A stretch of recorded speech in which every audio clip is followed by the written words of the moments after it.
My name is Lydia Crane. I'm 69 years old. And lately I've been realizing that most of my life was spent trying to be seen as responsible, without really understanding what that would cost me. I don't say that with bitterness. I say it with a kind of tired clarity that only shows up when the years ahead get shorter than the years behind. I'm not telling this because I need forgiveness. Most of the people who mattered are gone, or far enough away that this wouldn't reach them anyway. I'm saying it because the truth has finally stopped shifting around inside me. It's settled. And now it's heavy. When you're young, responsibility feels like armor. It feels like the thing that keeps chaos out. You believe if you do everything right, if you show up, if you carry your weight and then some, the world will eventually loosen its grip and let you rest. That's what I believed. At this age, rest doesn't arrive like a reward. It arrives like an ending. These days, my mornings are quiet. Too quiet, most of the time. I wake up early, not because I need to, but because my body has learned that pattern. Decades of alarms, deadlines, and early commutes. Even now, retired, my eyes open before the sun finishes rising. I sit at the small kitchen table with a cup of coffee that I drink slowly. I read the same sections of the paper. I check my phone more out of habit than expectation. There aren't many messages. Sometimes I look at the calendar on the wall and feel startled by how empty it is. I used to live by calendars.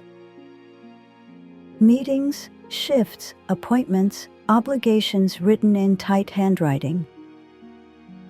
Now it's mostly blank squares. I tell myself this is what I work toward. This quiet. This simplicity. But it isn't the quiet I imagined.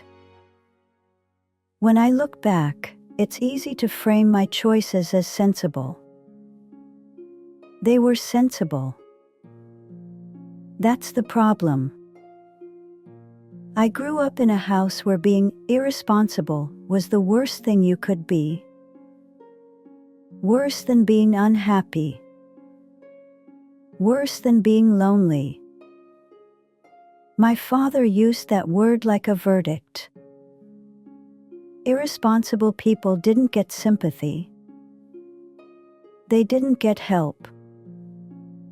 They were cautionary tales. So I learned early how to be dependable. How to swallow disappointment and keep going. How to say yes even when my body leaned toward no. In my 20s, responsibility felt like adulthood finally settling into me. I worked full-time right out of school. Nothing glamorous. Office work, clerical jobs, steady and unremarkable. I paid my bills on time. I didn't take risks. I didn't chase things that didn't promise a return. I remember friends talking about moving to other cities, trying new paths, taking breaks to figure themselves out. I remember smiling and wishing them well, while quietly thinking someone had to be sensible. Someone had to keep the lights on. I married young. Not out of sweeping romance. Out of compatibility. He was reliable. Kind enough. He wanted a stable life, and so did I. That felt like love back then. We worked. We saved. We planned. We talked about the future like it was a project to manage instead of something to live inside. When our child was born, responsibility took on a new weight. A holy weight. I told myself everything else could wait. And maybe it could have. For a while. I went back to work sooner than I wanted to. Not because we were desperate, but because it felt like the right thing to do. Responsible mothers didn't disappear into their own feelings. They contributed. They stayed steady. I remember leaving the house before the sun came up, packing lunches, moving quietly so I wouldn't wake the baby. I told myself this was temporary. Just a season. I missed small things first. Moments that didn't seem important enough to mourn. The first school assembly I skipped was because of a deadline. The afternoons I arrived home, too late to hear about the day while it was still fresh. I told myself presence was overrated if you were providing security. Security felt tangible. Love felt abstract. As the years passed, I became the person others relied on. At work, I was dependable. The one who stayed late. The one who filled in when someone called out. At home, I managed schedules, finances, and logistics. I remembered birthdays. I remembered to call relatives. I kept everything running. People praised me for it. "You're so responsible," they'd say. I wore it like a badge. But something quiet was happening underneath all of that. My marriage settled into efficiency. We talked about groceries, bills, plans for the weekend. We didn't fight much. We didn't dream much either. When I noticed the distance, I told myself that long marriages were built on steadiness, not excitement. That passion was for people who didn't understand commitment. That's what I told myself. My child grew up faster than I expected. They always do.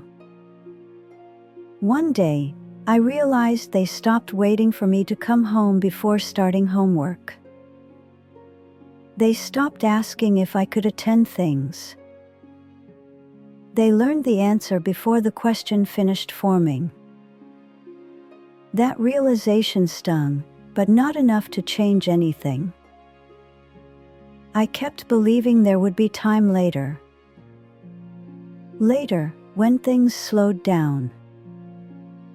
Later, when work wasn't so demanding. Later, when we were more secure. Later became my favorite word. Responsibility doesn't announce its price up front.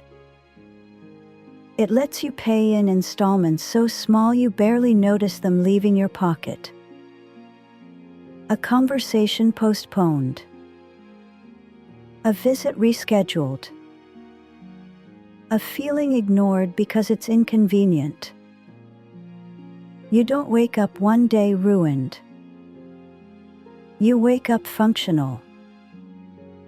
And functional feels like success. In my 40s, I started feeling tired in a way sleep didn't fix. Not physically. Something else.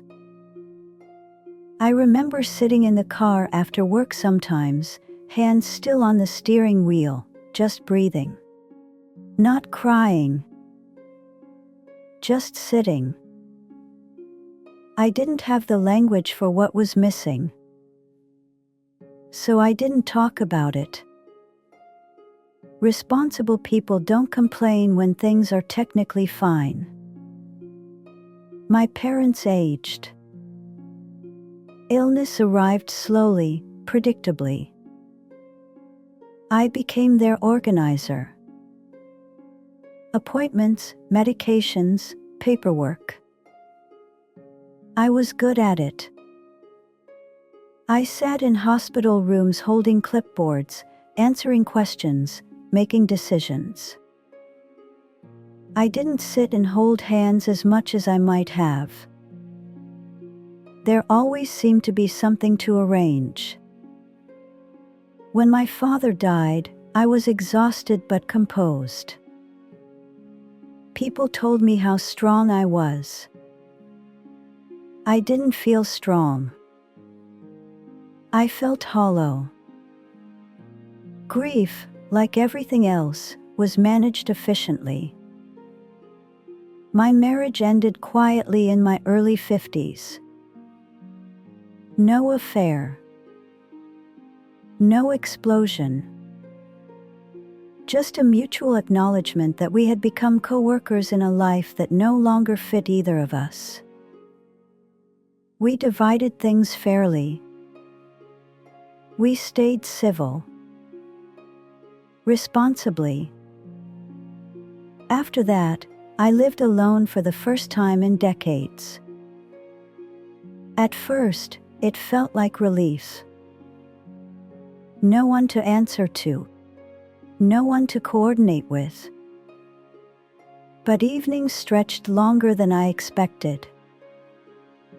I filled them with routines.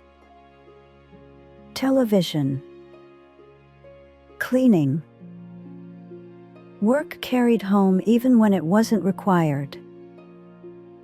I didn't know how to sit still with myself without assigning a purpose. Friendships had thinned without my noticing. Not ended. Just loosened. I had been unavailable for so long that people learned to stop knocking. I didn't blame them. I told myself this was the natural shape of adulthood. The turning point didn't come with drama. It came with a phone call on an ordinary Tuesday. A colleague I'd worked with for years had died suddenly. Younger than me. No warning. We had shared lunches, complaints, and routines. We had talked about retirement plans like distant landmarks. After the call, I sat at my desk staring at the computer screen, unable to remember what I was working on. All I could think was how much of our lives had been spent waiting for a later that never arrived. Not long after that, I had a health scare of my own. Nothing catastrophic, but enough to shake me. Lying in a hospital bed, listening to the quiet hum of machines, I realized something with painful clarity. If I were gone, I would be remembered as reliable, competent, responsible. I wouldn't be remembered as present. That realization hurt more than the diagnosis. When I retired, people threw a small party. Cake. Cards. They thanked me for my years of service. I smiled. I hugged people. Inside, I felt like I was being released from a role I'd never auditioned for. Retirement didn't feel like freedom. It felt like standing in a room after the music stops, not sure where everyone went. This is the part they don't tell you. You don't suddenly discover who you are when the obligations end. You discover how much of yourself you postponed indefinitely. Some things don't survive postponement. There are relationships I can't repair now. Not because of anger. Because of the distance that calcified into permanence. There are conversations I waited too long to have. Words that felt unnecessary at the time. I thought love was implied. That responsibility communicated care. Sometimes it doesn't. Sometimes it just communicates absence. My child is grown now, with their own life. We talk. We're kind to each other. But there's a layer we'll never have. The layer is built from shared time, not shared obligation. That's hard to admit. There are days I feel proud of what I built. And days I wonder who I might have been if I'd been less careful. Both things can be true. What can't be fixed is time. Not the big chunks. The small moments that only exist once. You don't get to go back and show up differently. You don't get to redo presents. I understand now that responsibility isn't neutral. It shapes you.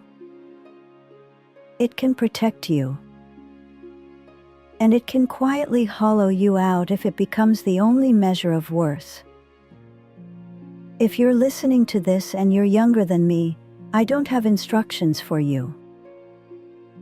I wouldn't trust them if I did. All I can tell you is what I wish I'd understood sooner. Being needed is not the same as being known. Doing the right thing doesn't automatically mean doing the living thing. There were moments I could have chosen connection over efficiency, and I didn't. Not because I was cruel. Because I was busy being responsible. If this resonates with you, sit with it gently. You don't need to fix anything today.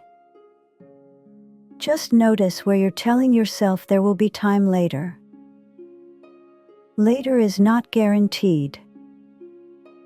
Neither is the courage to change once habits harden. As for me, I'm learning how to live with what remains. Some days that's enough. I take walks now. Slow ones. I call people even when I don't have a reason. I try to be present in the small ways that are still available to me. I don't expect redemption. I don't expect applause. I'm simply telling the truth while I still can. There isn't much time left for pretending. And that, strangely, brings a kind of peace. If you stayed with me this long, thank you for listening. That matters more to me now than being seen as responsible ever did.